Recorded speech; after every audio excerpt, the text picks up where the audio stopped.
The Aduso no a bedroom so Cassia Memoachin, but I say so good to Adom TV, some of the Atu and Basia Badwam no. But in the some will say bedroom so Cassia and some of those on the Obetiano so Cassia be any say. Ghana Statistical Services were more ayishishimu a day betu jano atrese oba nkran kropom ha se a wo mo atukotena no wo ha se ne dos papa sanso ena asra dom ko mu mpanimfo wo mo de cheopa amomanfo bi a wonom ete ahyaima na abranti a wo yesre ne a wafiri mu no ne na ese wo sre mpanimfo so wonhwe na atentire ne hwemu pefe ntumi nkoso we ne nsem ahodo bi na yakeka boma me de so mo se bedwam so kase kaise dem live e wo DSTV channel 280 Go TV channel 178 ushia me aya frame anoche waba ajwa se wafinchemo no me de twaso Ajumakoya wo maima wono na hwe ye dodo ye kan adan hodo aye wo ye Ghana Statistical Services and 2021 enipa dodo a wo kan ye census no wodi hu mo ya ba betudwa no wo chese wo ha mo nchemu aduonu enkron ye no wo de ba enipa dodo mu a 32 million ena wonom every ye o my Ghana mu ankasa nanso mantama hodo mu atu aba betena nkran kropom ha sei no wo se wo chihwe mu a etukwatena no wo mu atu aba nkran ha sei pa no ene do so na say no yakwa akoye te say ye mu bi tu kwan pa ena yesanji ahoho ena nu achikura no ye won krofo bi a wo mu mfiri ha wonum babetena ha no mu ede ha sei efiri ha sei etu kwan ede ko ba bi nti yakwa akoye te say abo bi ani tiri eyamiensa so enti no na ama akwantu aho asem no ne ka no ayedene no de betimi aka fa ho an se ni miensa nyina ohonom nti yenhu sa ne yensi nso ano nti gisi yeto boase yenhwehwemu kwa akiri ansa ne ehunu nani so ne yatimi aso ano Emma ene enkwada edimu akotene wona womo etu efri mantem ekomantem fufuro ekope de womo bedi aware ene nnwuma nketenkete eno nso no sei na anafi akirechire mu kire Adom News. First no na nkante sa na mema no do so che ma no se de ema na ba bisa mema no na me gidi se adesua ye tremu ema ebi efa ema no enti na omunso ama wo no akwanya ne ahode na omunso so omu tukwa ni so obi akwa akope ekodi pa na nso de ehunu ye no se census no mu no dodo na ema no de no ye midimi kunachi ye abusuasem ena omu de no Chief Director War Ministry of Interior Adelaide Anukumi mu kire Adom News Banbo hu sunsuanso a ewo saa anamontu ehu. These major national and international frameworks are heavily dependent on the development of a strong statistical base for the successful implementation and effective monitoring, which will serve as the foundation and the means for migration management.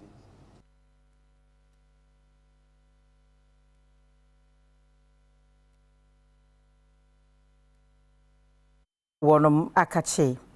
ye kwa asradom ko akache na okọ marche bedwam atitena ne dima Defense and Interior Committee ye wo marche bedwafie no Canada ohine Japan de nsema to dwetwe se asradom ne mpanimfo no wo mo de cheopa ye mu oden amomanfo bi a wonom e wa hya ma ne nyina ye nanu adasre ne ye wo firi mu na asrafo de abufuo ko kire omanfo bi wo ka wo mo chimpire na omanfo ne bi kire se omokwa no buni masem ne ho hwe nso mpire e bi aka wo mo ntia be ya nka mpanimfo mepa wo chewo sa brede e abetu dwase sa cheopa no eko. So we are here to tell the media so far what the committee has also done and decision that we've reached with Ministry of Defense and the Military High Command. And it's short. We are not going to make a statement on the floor of the House until we've visited the scene and paid homage or courtesy to the affected victims. Abradom kese no dom ketwa ni hia no na sojafo empenifo so ewo nhyiemu na ase wosoafo a no ene da defense anu Dominic Nitwood e de abetu dwase Ghana fo enhwe se womu de obuo ebema abambofo se ne beboa ama oman etumpon wosan e de tudwase se committee no enko ashama ntaifa mpatem enko hwe de esiye na enya de a womu ebe kasa e de afa asem no. We are shaping up a country and we are going to have some of these incidents, regrettable incidences happening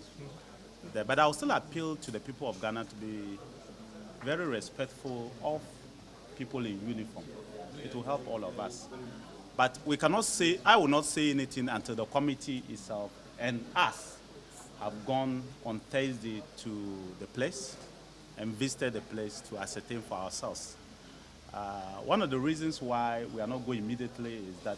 investigation is still ongoing. We don't want to compromise whatever investigation that will happen. And that's why we task our colleagues to tone down on the statement so that we can all work together as unison to ensure that this tricky situation is brought under control.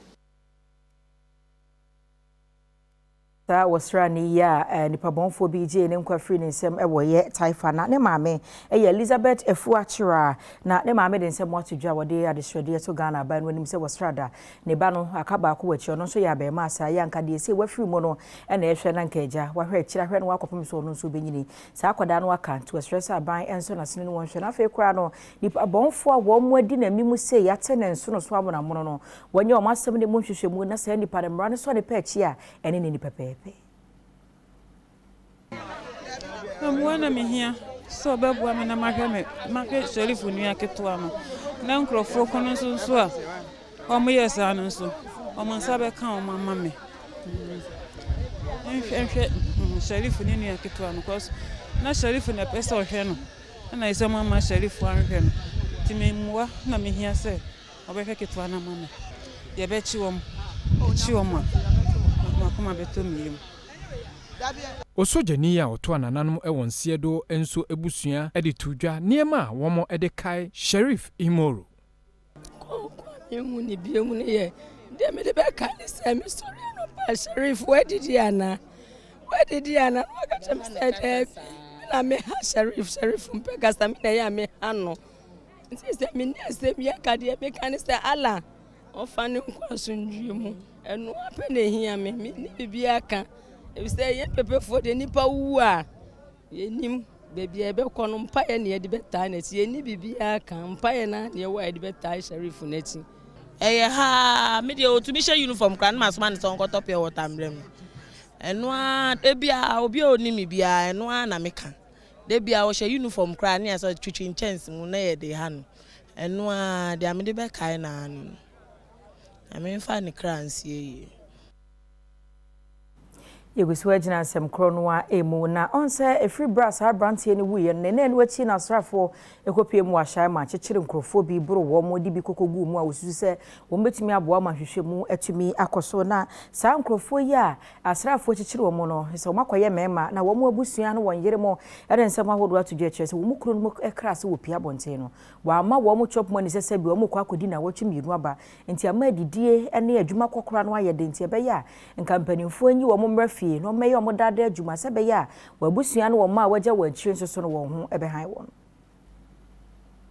Okay, Monday no ye wo fie na asogers for ne ba ye nso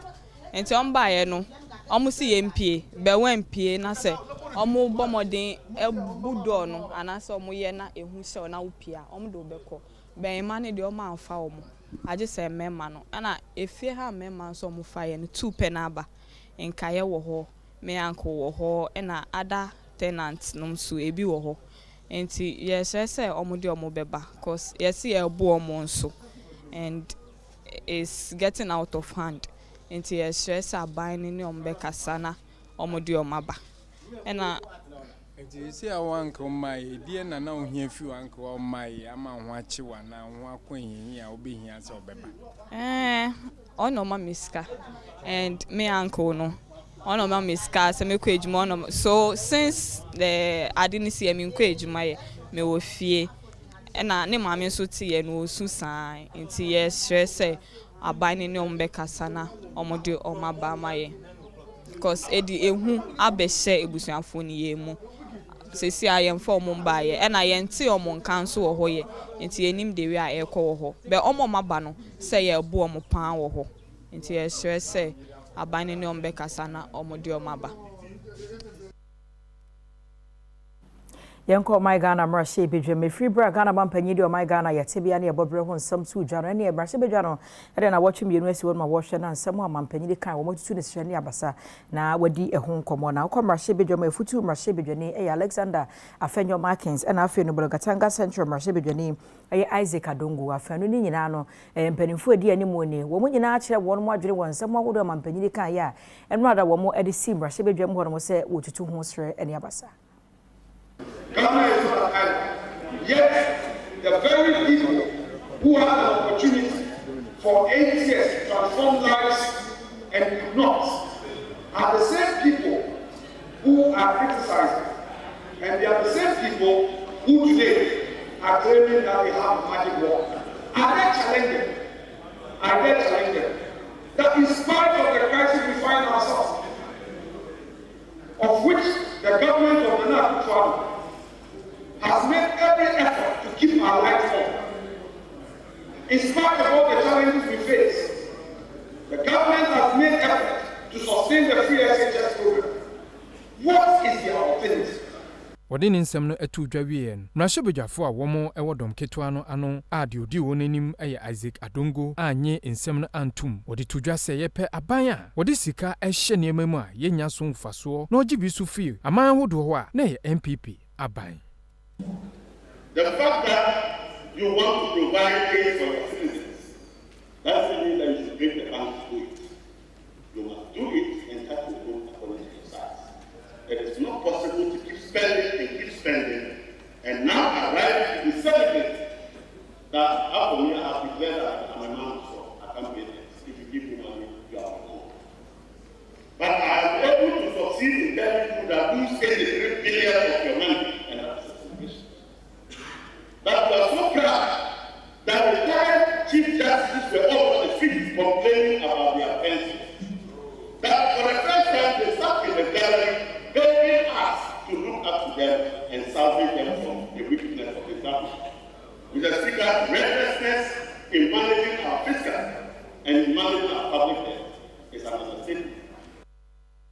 Yenko abato komisano akachi panyina wono ya bediache ema electoral commissioner eye Bosman Nasari wode nsem atudwa ne nsem ne se sade wode akoda mrahye bedwane se wonye no onye sastraye na CI foforo no monhwe no monyim tumeye mra wo mayi mu no se koba sem mrahye bedwane tena sem ne so na wo mo anyi antum wo mbesa akomachi no akohwem sense mra na ma wo mo kwan se wo mo pem na mpem wo kowanchi esa akotwotwo nsem foforo ye nhwehwemu yi bi film di bi ka ho na wasan ede ebre mrahye bedwane ne yamane boni prince wusu do and a chenkomo.